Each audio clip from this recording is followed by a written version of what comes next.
आज हमारी जो नेक्स्ट टेस्ट के लिए रिवीजन है वो 13 चैप्टर कार्बोक्सिलिक एसिड है। तो जैसे कि आपको मालूम है, कार्बोक्सिलिक एसिड ऐसे ऑर्गेनिक कंपाउंड्स हैं जिनमें carboxyl group as a functional group मौजूद होता है, उन्हें कार्बोक्सिलिक एसिड कहा जाता है। तो आज का हमारा जो टॉपिक है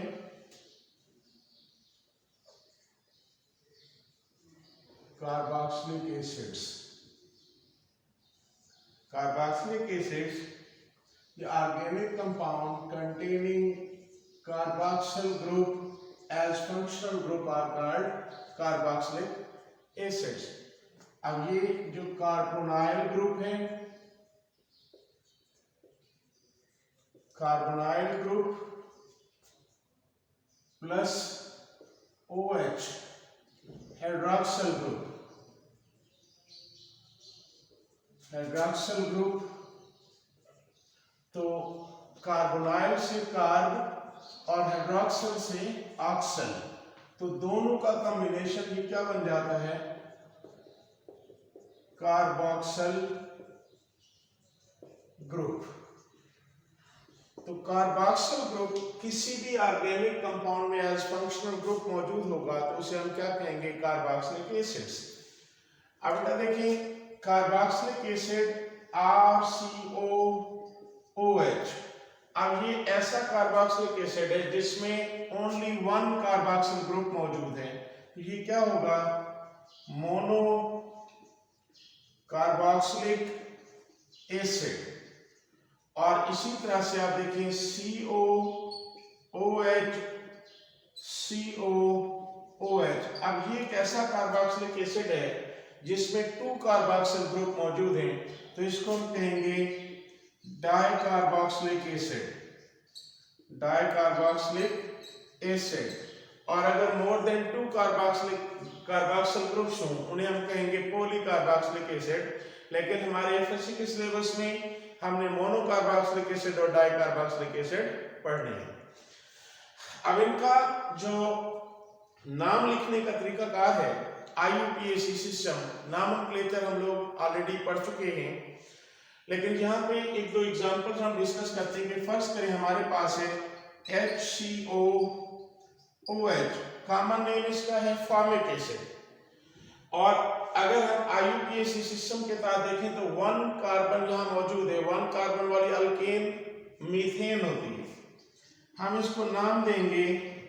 अब जो मीथेन का एंडिंग E है, इसकी जगह पे OIC acid, oic acid, methanoic acid.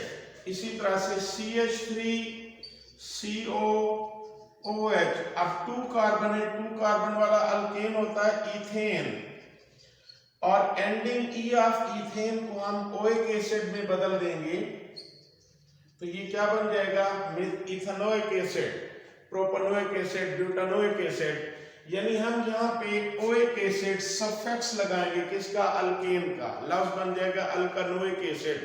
तो ये एक सरसी सा मैंने एग्जांपल दे दी एक दो, कि हम कार्बोक्सिलिक एसिड को आयोपिक सिस्टम के तहत नेम किस तरह से देते हैं। अब इसके बाद नेक्स्ट है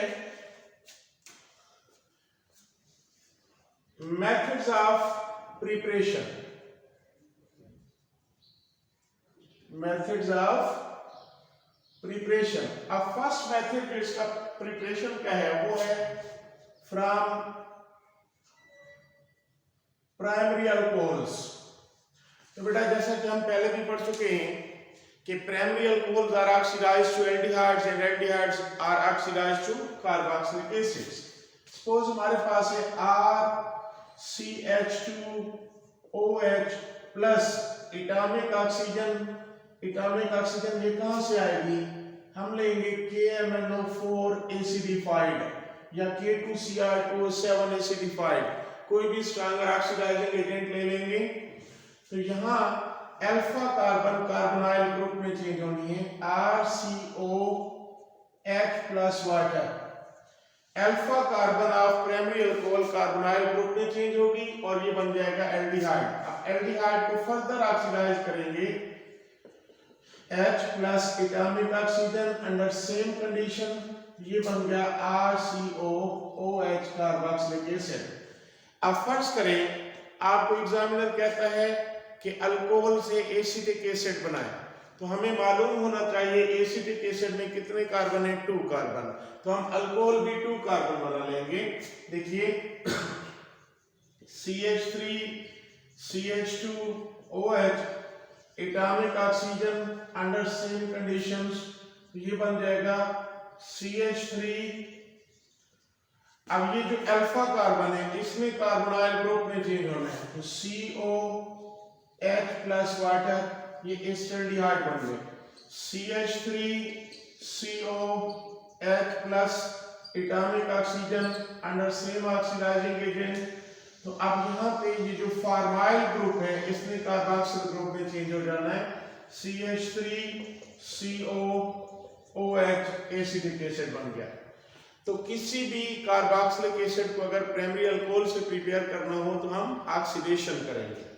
इसके बाद सेकंड मेथड है अल्काइल साइनाइड या अल्केन साइनाइड।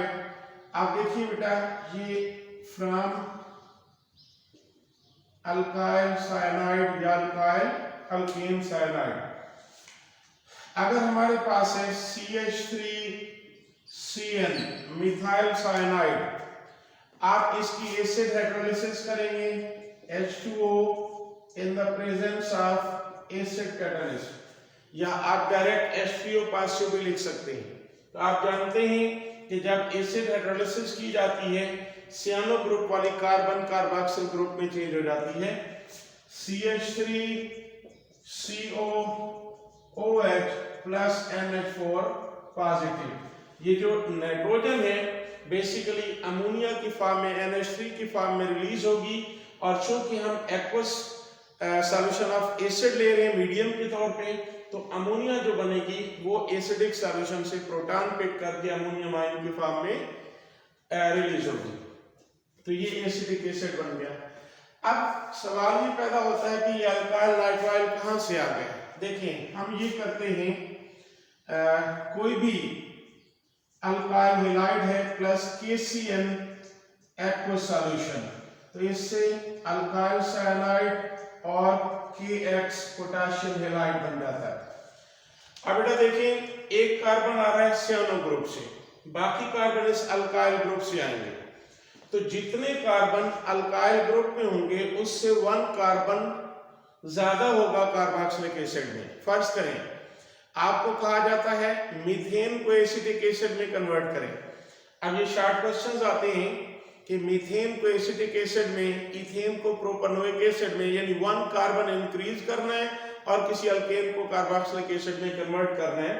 तो फिर हम क्या करेंगे, हम पहले अल्केन की हैलोजनेशन करेंगे, अल्केन की हैलोजनेशन करेंगे, उसको अल्काइल हैलाइड में चेंज करेंगे, KCN एक्वस सॉल्यूशन में से अपना पास करेंगे। अब जैसे मैंने एग्जांपल दी कि मीथेन टू एसिटिक एसिड, तो हम क्या करेंगे, यहाँ पे हम लेंगे CH4 प्लस Br2 सनलाइट, लिहाजा ये क्या बन जाएगा CH3Br प्लस HBr। अब यहाँ ये CH3Br इसको KCN एक्वस सॉल्यूशन से रिएक्ट करवाएंगे, तो CH3CN plus KBr।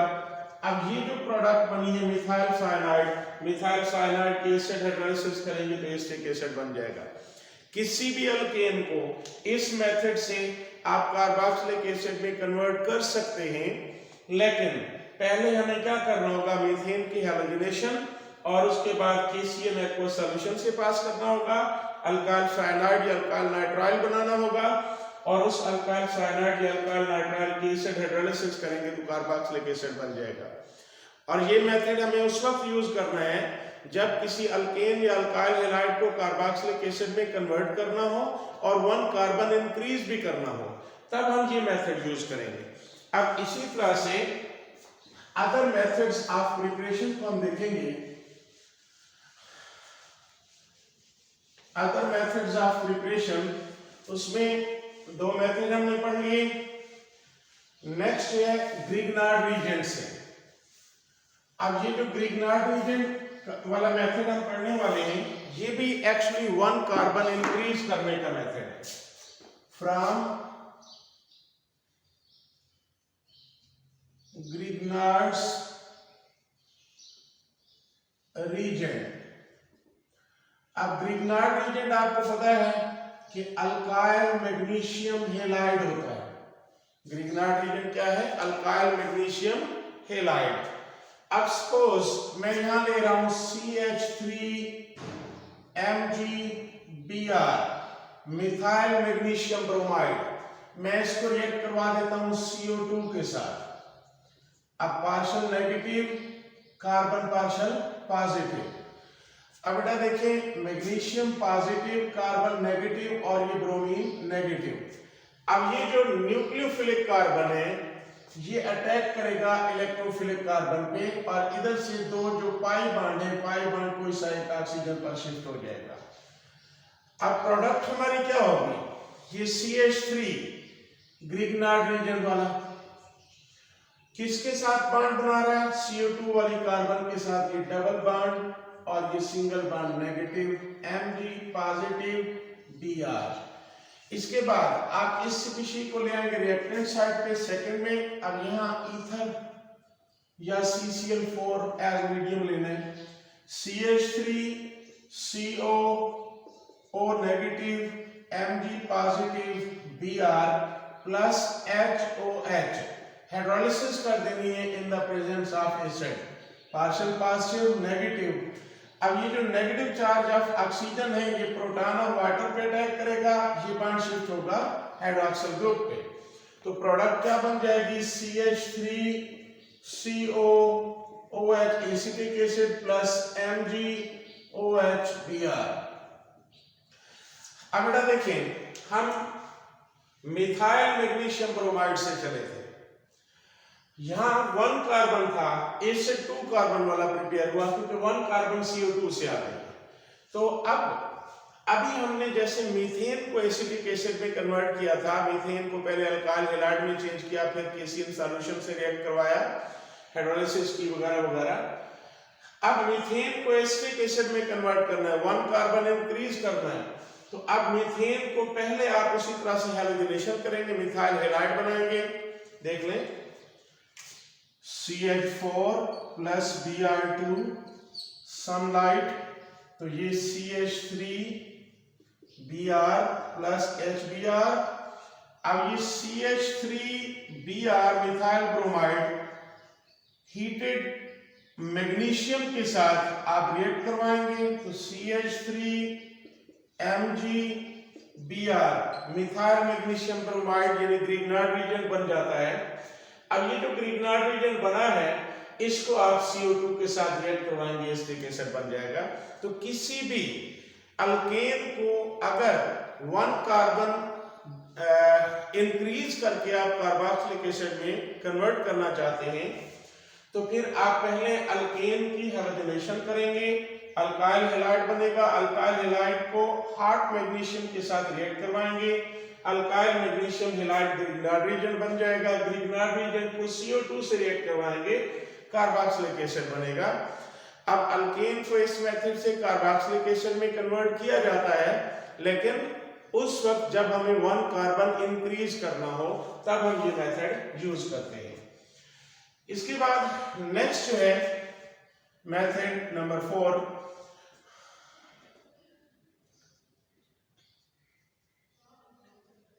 Hydrolysis of ester, hydrolysis of ester. अब बेटा जी देखिए हमारे पास जो एस्टर है RCOOR, ये R डैश कर दिया मैंने, plus NaOH aqueous solution, alkaline solution के साथ ट्रीट करेंगे तो इस बॉन्ड की क्लीवेज होगी RCOONA, सोडियम साल्ट बन जाएगा और ये जो R डैश है ये अल्कोहल में चेंज हो जाएगा। इसका मतलब एस्टर में जितने कार्बन इस R में होंगे ये R डैश में, वो सारे कार्बन अल्कोहल में जाएंगे। एसिड में कौन से कार्बन जाएंगे? ये वाले। तो अब बेटा देखें हमारे पास जो प्रोडक्ट बनी साल्ट RCOONA, आप इसको HCl से रिएक्ट करवा दें, HCl। अब यहां से आपको क्या मिल जाएगा, ये NaCl मिल जाएगा, ये हाइड्रोजन आएगी ऑक्सीजन के साथ, तो RCOOH plus NaCl sodium chloride. तो ये हमारे पास क्या है, कार्बोक्सिलिक एसिड बन गया। अब बेटा किसी भी कार्बोक्सिलिक एसिड को प्रिपेयर करना हो, अब फर्स्ट करें 2 कार्बन वाला आप एसिटिक एसिड बनाना चाहते हैं, तो यहाँ पे आप CH3CONA ये आप जो एस्टर देंगे, यानी यहाँ 2 कार्बन होंगे तो 2 कार्बन वाला एसिड बन जाएगा। अब इसी तरह से नेक्स्ट जो 5th मेथड है, oxidative cleavage of symmetrical alkenes. अब सपोज हमारे पास है RCH डबल बॉन्ड CHR, अब यहां एटॉमिक ऑक्सीजन होगी ऑक्सीडेटिव क्लीवेज के लिए, और हम रिजेंट कौन सा यूज करेंगे, KMnO4OH नेगेटिव डाइल्यूट, यानी हम बेसिक KMnO4 बायस रिजेंट यहाँ पे यूज करेंगे। तो याद रखिए ये जो डबल बॉन्ड जिन 2 कार्बन एटम के दरमियान है, इसी बॉन्ड की क्लीवेज हो जानी है, और यही 2 कार्बन ये कार्बोक्सिल ग्रुप में चेंज हो जाने हैं, तो RCOOH ये 2 मोल कार्बोक्सिलिक एसिड बन जाएगा। तो खास तौर पर हम यहाँ पे क्या करते हैं कि सिमेट्रिकल अल्कीन लेते हैं। अब हमने अगर CH3 CH double bond CH CH3 2 butene, और इसकी ऑक्सीडेटिव क्लीवेज हम करने जा रहे हैं KMnO4 बेसिक यानी बायस रीजन। अब यहां इस बॉन्ड की क्लीवेज होनी है और दोनों कार्बन ने चेंज हो जाना है कार्बोक्सिल ग्रुप में, तो ये CH3 दोनों तरफ ऐसा रहेगा, COOH ये 2 मोल एसिटिक एसिड बन गया। अब बेटा देखिए हमारे पास अल्कीन थी 4 कार्बन वाली, एसिड बना 2 कार्बन वाला, यानी ये half number of carbon atom वाला एसिड बनाने के लिए मेथड यूज होता है कि आप किसी भी सिमेट्रिकल अल्कीन को कार्बोक्सिलिक एसिड में कन्वर्ट करना चाहते हैं तो आप इस तरह से ऑक्सीडेशन कर सकते हैं। ये थे मेथड्स ऑफ प्रिपरेशन। अब हम बात करते हैं रिएक्शंस ऑफ कार्बोक्सिलिक एसिड्स। तो बेटा कार्बोक्सिलिक एसिड डिफरेंट 3 वेज से रिएक्ट करता है। पहला ये कि reactions involving oxygen hydrogen bond cleavage, reactions involving oxygen hydrogen bond cleavage. तो सबसे पहले बेटा जी हम डिस्कस करेंगे reaction with water. Reaction with water, इसको आप सॉल्युबिलिटी से भी रिलेट कर सकते हैं कि कौन सा कार्बोक्सिलिक एसिड कितना सॉल्युबल होगा। अब बेटा देखिए हमारे पास है RCOOH प्लस H2O, प्रोडक्ट में RCOO negative plus H3O positive. अब ये हमारा क्या है, कार्बोक्सिलिक एसिड है, और एसिड जब वाटर में आयोनाइज हुआ हमारे पास ये कार्बोक्सिलेट आयन बना, इट इज एन एनाइन। तो याद रखिए एसिडिक स्ट्रेंथ एनाइन की स्टेबिलिटी पर डिपेंड करती है। देखिए stability of anion directly proportional to acidic strength. यहां हम कुछ एमसीक्यूज भी डिस्कस करेंगे। देखिए स्टेबिलिटी ऑफ एनाइन, ये जो एनाइन बन रहा है कार्बोक्सिलिक एसिड से, ये जितना स्टेबल होगा इसका मतलब ये एसिड उतना स्ट्रॉन्गर है। एनाइन जितना स्टेबल होगा एसिड उतना स्ट्रॉन्गर होगा। अब बेटा ये देखें, हम एग्जांपल लेते हैं HCOOH। अब जब ये वाटर में जाएगा तो प्रोडक्ट में HCOO negative plus H positive, इसी तरह से CH3COOH वाटर में क्या बनाएगा, ये CH3CO negative plus H positive. अब यहां हमारे पास एक फॉर्मेट आयन आया और दूसरा एसीटेट आयन आया। हम इन दोनों एसिड्स में स्टेबिलिटी ऑफ एनाइन को चेक करते हैं। जो एनाइन मोर स्टेबल होगा उसका एसिड मोर स्ट्रॉन्गर होगा। तो अब आप बेटा देख सकते हैं कि यहां जो अल्काइल ग्रुप है इलेक्ट्रॉन डोनेटिंग ग्रुप है। अल्काइल ग्रुप क्या, इलेक्ट्रॉन डोनेटिंग ग्रुप। अब ये इलेक्ट्रॉन डोनेट कर रहा है किसको, इस कार्बन को। कार्बन अल्टीमेटली किसको डोनेट कर रही है, ऑक्सीजन को। तो इसका मतलब इस ऑक्सीजन पर अवेलेबिलिटी ऑफ इलेक्ट्रॉन ज्यादा हो रही है। तो जब अवेलेबिलिटी ऑफ इलेक्ट्रॉन ज्यादा है मतलब रिएक्टिविटी ज्यादा है। तो ये एसीटेट आयन फॉर्मेट आयन की निस्बत मोर रिएक्टिव और लेस स्टेबल है। तो अब जब हम इसको लेस स्टेबल कह रहे हैं और ये मोर स्टेबल है क्योंकि यहां किसी किस्म का कोई इलेक्ट्रॉन डोनेटिंग ग्रुप मौजूद नहीं है, तो जो मोर स्टेबल एनाइन बन रहा है जहां से, वो एसिड क्या होगा, मोर स्ट्रॉन्गर होगा। इसका मतलब formic acid will be more stronger than acidic acid. तो हम कह सकते हैं कि ये कार्बन एटम की तादाद जितनी ज्यादा बढ़ती जाएगी एसिड उतना वीक होता जाएगा। Suppose CH3 CH2 COOH। अब जब ये वाटर में जाएगा तो अब प्रोडक्ट क्या होगी, CH3 CH2 CO negative plus H positive. तो बेटा देखिए अब यहाँ पे इलेक्ट्रॉन डोनेटिंग ग्रुप कौन सा है, इथाइल ग्रुप है। कौन सा है, इथाइल ग्रुप। तो यहाँ कार्बन एटम्स की तादाद जितनी बढ़ती जाएगी इलेक्ट्रॉन डोनेटिंग टेंडेंसी बढ़ती जाएगी, और जितना ज्यादा इलेक्ट्रॉन डोनेट किए जाएंगे इस नेगेटिव ऑक्सीजन को, यहाँ अवेलेबिलिटी ऑफ इलेक्ट्रॉन बढ़ेगी और स्टेबिलिटी डाउन होगी। अब अगर ये एनाइन लेस स्टेबल हो गया, मोर रिएक्टिव हो गया, तो इसका मतलब ये एसिड वीक है। ये एसिड क्या होगा, रिलेटिवली वीक। तो हम लोग कह सकते हैं कि जितने भी ये कार्बोक्सिलिक एसिड हैं इनकी एसिडिक स्ट्रेंथ डिक्रीज होती है with increase in number of carbon atom. अगर एसिडिक स्ट्रेंथ डिक्रीज हो रही है तो इसका मतलब जैसे जैसे number of carbon atom increase होंगे तो सॉल्युबिलिटी इन वाटर भी डिक्रीज होगी। सॉल्युबिलिटी डिक्रीज के प्रोटॉन डोनेटिंग टेंडेंसी डिक्रीज हो रही है। तो ये इन एसिड्स की कुछ एक एग्जांपल्स थी। अब सपोज एमसीक्यूज देख लें। अगर हमारे पास एसिड है CH3CHClCOOH।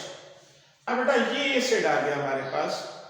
अब हम लोग कहते हैं कि ये इलेक्ट्रॉन डोनेटिंग ग्रुप अटैच है।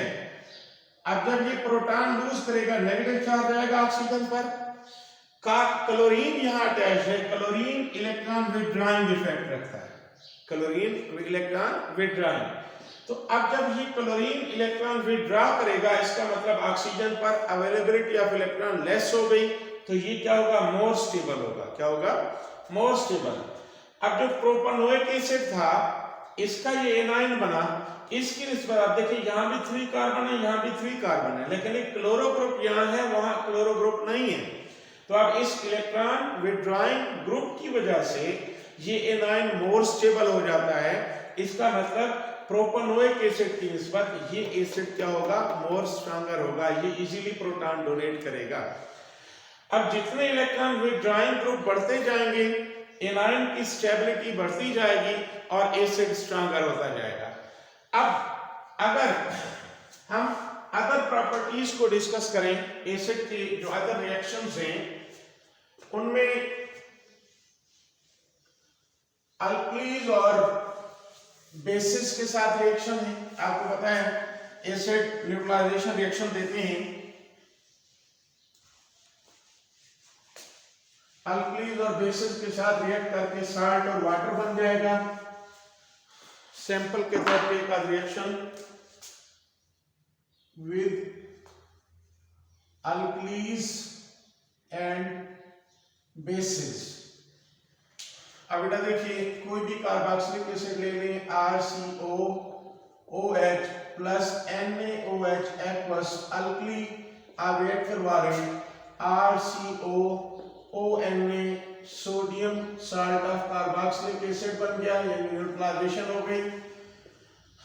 RCOOH plus CaCO3 calcium carbonate. अब ये बेस है, इसके साथ आप रिएक्ट करवा रहे हैं तो आपके पास जो प्रोडक्ट बनेगी RCOO whole twice Ca plus H2O calcium salt of monocarboxylic acid. अब इसी तरह से कोई भी अल्कली और बेस आप रिएक्ट करवाएंगे तो आपके पास प्रोडक्ट क्या होगी, CO2 गैस भी रिलीज होगी, प्रोडक्ट होगी साल्ट वाटर और कार्बन डाइऑक्साइड, साल्ट वाटर और कार्बन डाइऑक्साइड। लेकिन अल्कली के साथ जो सोडियम हाइड्रोक्साइड या पोटेशियम हाइड्रोक्साइड लेते हैं तो सिर्फ और सिर्फ साल्ट और वाटर बनेंगे। कार्बोनेट या बाइकार्बोनेट कोई भी होगा तो उसके साथ साल्ट वाटर और कार्बन डाइऑक्साइड बनेंगे। तो ये अल्कलीज और बेसिस है। इसी तरह से मेटल्स के साथ रिएक्शंस हैं इनके। मेटल्स के साथ आप कोई भी एसिड ले लें, RCOOH प्लस सोडियम मेटल, अब हमारे पास प्रोडक्ट बन जाएगी RCOONA sodium salt of carboxylic acid और हाइड्रोजन गैस रिलीज होगी। तो आप देख सकते हैं कि किसी भी मेटल के साथ, हाँ बशर्ते कि लो रिडक्शन पोटेंशियल वाली मेटल हो, हाईली रिएक्टिव हो, मेटल के साथ रिएक्ट करके कार्बोक्सिलिक एसिड क्या करेगा, साल्ट और हाइड्रोजन गैस बनाएगा। अब कोई भी एसिड आप लें, R की जगह पे जो भी ग्रुप होगा वो ऐसा जिधर लिख देंगे साल्ट बन जाएगा। तो ये मेटल्स के बाद अब जो सेकंड काइंड के रिएक्शंस हैं जिनमें कार्बन ऑक्सीजन बॉन्ड क्लीवेज होती है, कार्बन ऑक्सीजन बॉन्ड क्लीवेज। अब पहला रिएक्शन आपका फर्स्ट करें एसिटिक एसिड के साथ मैं लिख रहा हूं CH3COOH plus PCl5 phosphorus pentachloride. तो इससे CH3COCl यानी इस हाइड्रॉक्सिल ग्रुप की जगह पे क्लोरो ग्रुप आ जाएगा, एसिटाइल क्लोराइड बन जाएगी, प्लस POCl3 और HCl, ये साइड प्रोडक्ट्स होंगी। तो आप फास्फोरस पेंटाहेलाइड के साथ रिएक्ट करवाते हैं तो एसिटाइल क्लोराइड और POCl3 HCl ये प्रोडक्ट्स बन जाएंगी।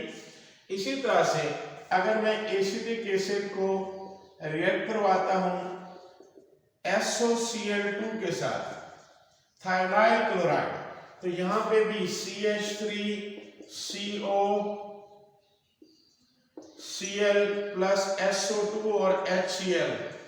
अब जो प्रोडक्ट्स बनी है वो भी एसिटाइल क्लोराइड जैसे ऊपर बनी थी, acetyl chloride, sulphur dioxide, acid, ये साइड प्रोडक्ट्स होंगे।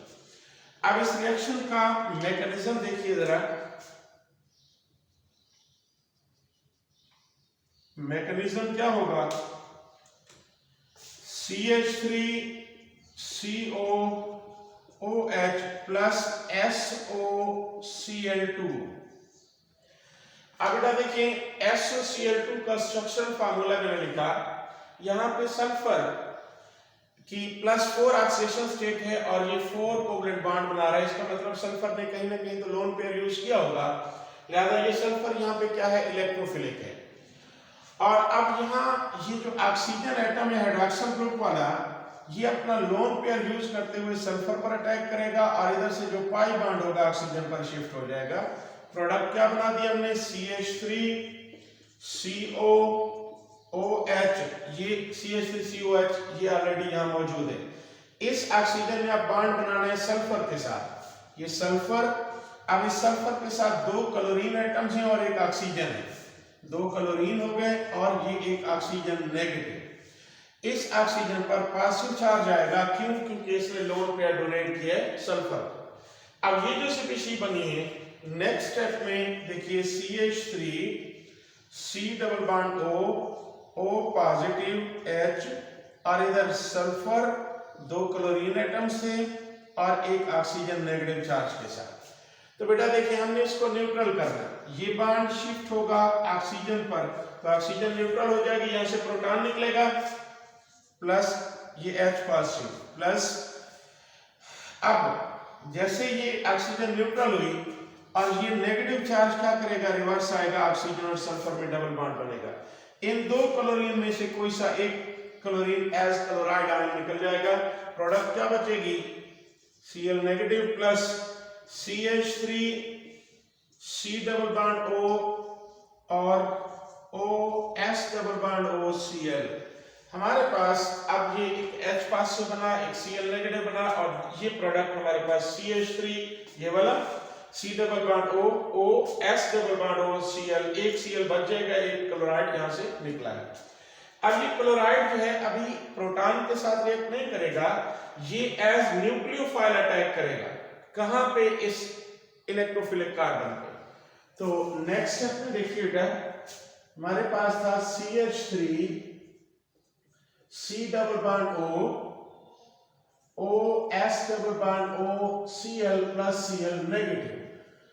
अब बेटा इस न्यूक्लियोफाइल ने इलेक्ट्रोफिलिक कार्बन पर अटैक करना है, ये पाई बॉन्ड शिफ्ट हो जाएगा ऑक्सीजन पर, प्रोडक्ट क्या होगी, CH3 C Cl O negative और इधर O S double bond O Cl। अब फर्दर अगले स्टेप में CH3 CO negative Cl OSO Cl